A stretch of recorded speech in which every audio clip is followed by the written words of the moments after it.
kalau dibilang sustainable living itu mahal, saya disagree. Kenapa tuh, Kak Andri?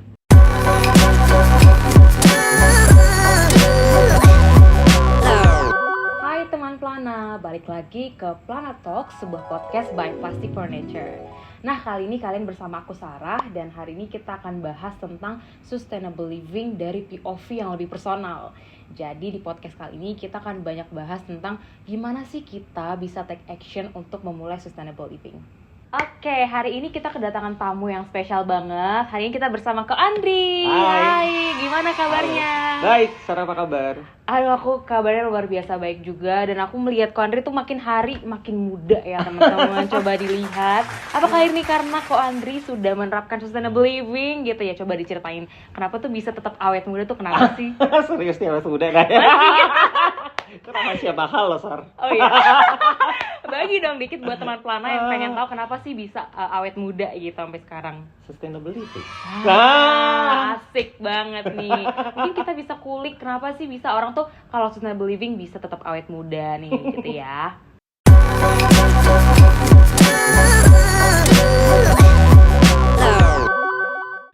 Oke, Kak Andri, ngomong-ngomong soal sustainable living nih, aku mau nanya nih, apa sih langkah atau hal-hal yang udah Kak Andri lakukan untuk memulai sustainable living itu sendiri?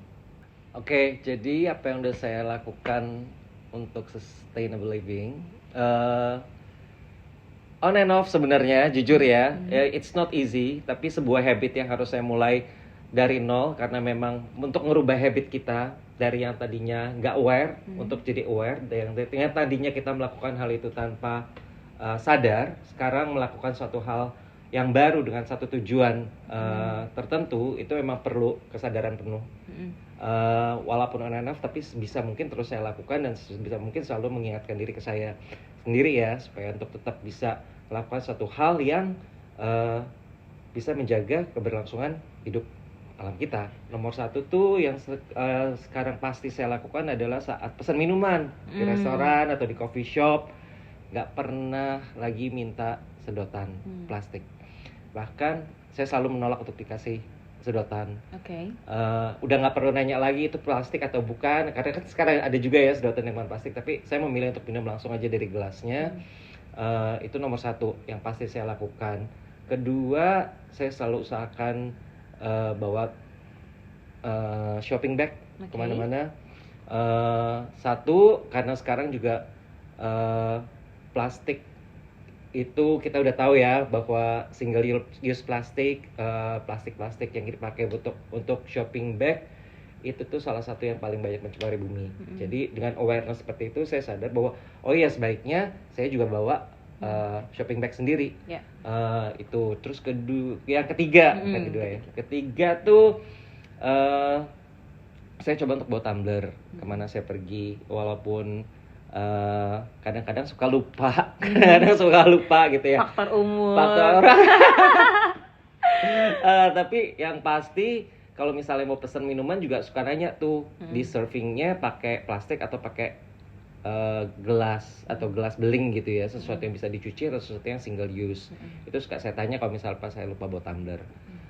Itu sama keempat juga nggak pernah buang baju lagi.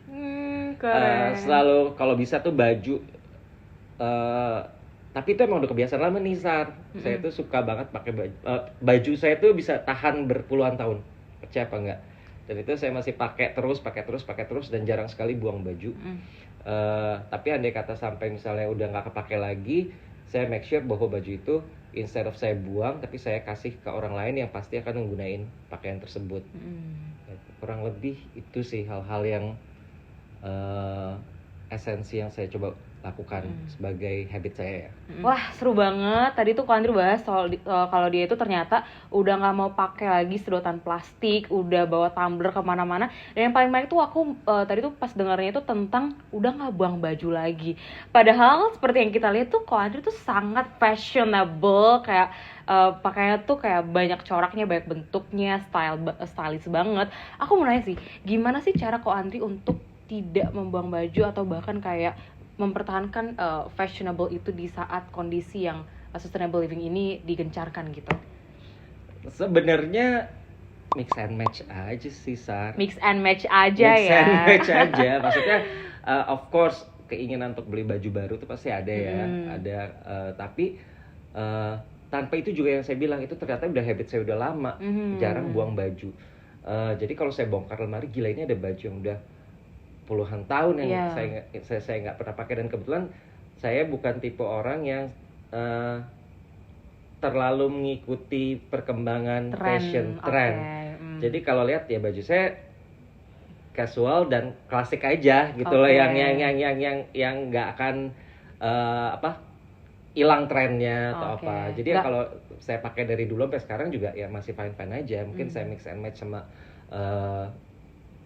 atasan yang lain, baju yang lain, gaya pakai di zaman yang berbeda. Mungkin 10 tahun yang lalu gaya pakai celana ini seperti ini, tapi sekarang gayanya ternyata mesti dimasukin bajunya, tinggal saya ikutin aja tren-trennya seperti itu sih. Ternyata secara nggak langsung tuh Ko Andri secara nggak sadar tuh udah menerapkan sustainable fashion sebenarnya. Jadi yang nggak beli banyak tapi pakai baju yang lama-lama tapi tetap mengikuti tren gitu ya. Betul gitu. Iya. And it's doable.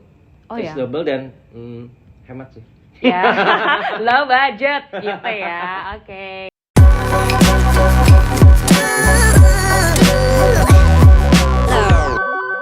Ternyata untuk sustainable fashion juga gak semahal itu, dan justru kata Ko Andri yang mengalami sendiri itu murah gitu ya. Tapi Ko Andri ini menarik banget. Baru-baru ini aku baca ada berita yang bilang kalau ternyata sustainable living itu justru mahal karena memang proses untuk menciptakan sebuah sustainable product itu beda sama produk lainnya gitu. Gimana sih Ko Andri menanggapi hal tersebut? Oke, kalau dibilang sustainable living itu mahal, saya disagree. Kenapa tuh Ko Andri? Karena contohnya tadi aja, fashion, ya kan? Itu ternyata lebih murah loh dengan melakukan sustainable fashion. Kayak misalnya kita nggak beli baju lebih banyak, tapi kita pakai berulang-ulang baju yang berbeda, tapi kita lebih mix and match-in, ya kan? Diikuti dengan tren zaman sekarang. Itu kan lebih murah. Itu contoh, salah satu contohnya. Tapi kalau dibilang sustainable product, apakah lebih mahal? Bisa jadi sustainable product. Kenapa? Karena proses pengolahannya aja sendiri kan lebih memakan banyak proses yang panjang. Kayak misalnya barang yang dibuat dari bahan yang nggak sustainable lah sih, itu dari materialnya langsung jadi ke produk. Tapi kalau misalnya kita ngomongin produk daur ulang, itu kita mengambil lagi misalnya contohnya dari daur ulang sampah plastik deh, sampahnya harus dipilah dulu, sampahnya harus dibersihkan dulu, sampahnya harus di crushing dulu, dijadikan material, baru olah lagi. Nah itu dengan proses itu aja pasti akan lebih memakan uang. Tapi yang perlu diingat adalah penambahan biaya itu worth it banget, karena kerusakan yang udah kita lakukan terhadap bumi kita itu udah gak bisa ditakar lagi dengan uang. Jadi kalau misalnya kita bisa berkontribusi sedikit dengan membayar produk yang lebih mahal, sesuatu produk yang bisa menyelamatkan bumi kita, kenapa enggak buat saya? Simpel itu sih, Sar.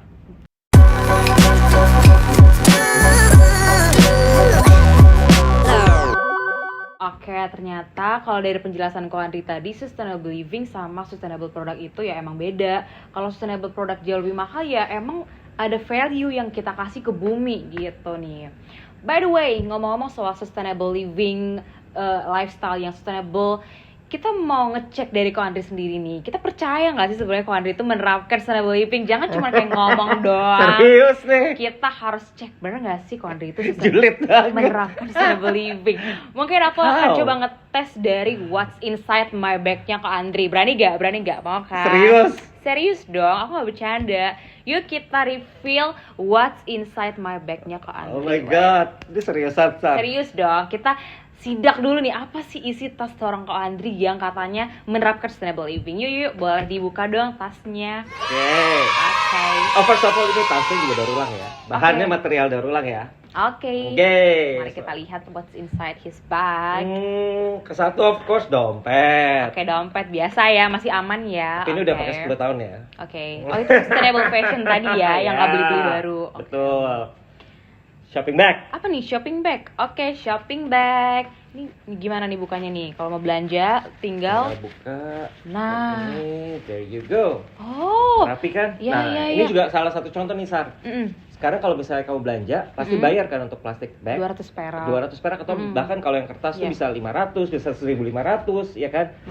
Kamu beli ini misalnya 15.000, kamu pakai terus, lebih murah yang mana kalau kamu hitung? Ini pakai ini aja deh, karena kan kita belanja terus ya. Artinya sustainable product secara Ya. matematika nggak selalu lebih Mahal. true. Oke. Berikutnya. And then apalagi nih?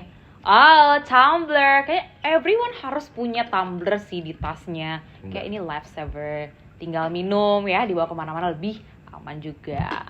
Oke. Tumbler, jadi nggak usah Boleh aku pakai bantu plastik. pegang? Boleh, oke. Boleh. Hati ada brandnya. Ih, oke. Oke. Udah, kacamata, And then, and then ya, Ini oke, some stuff. permen, tadi dompet, habis deh. Udah nggak Oke, banyak. berarti beneran ya menerapkan sustainable living dengan ada tumbler dan juga tadi ada shopping bag. Berarti nggak cuman omong doang ya teman-teman. Gila, gak siap gue. Oke.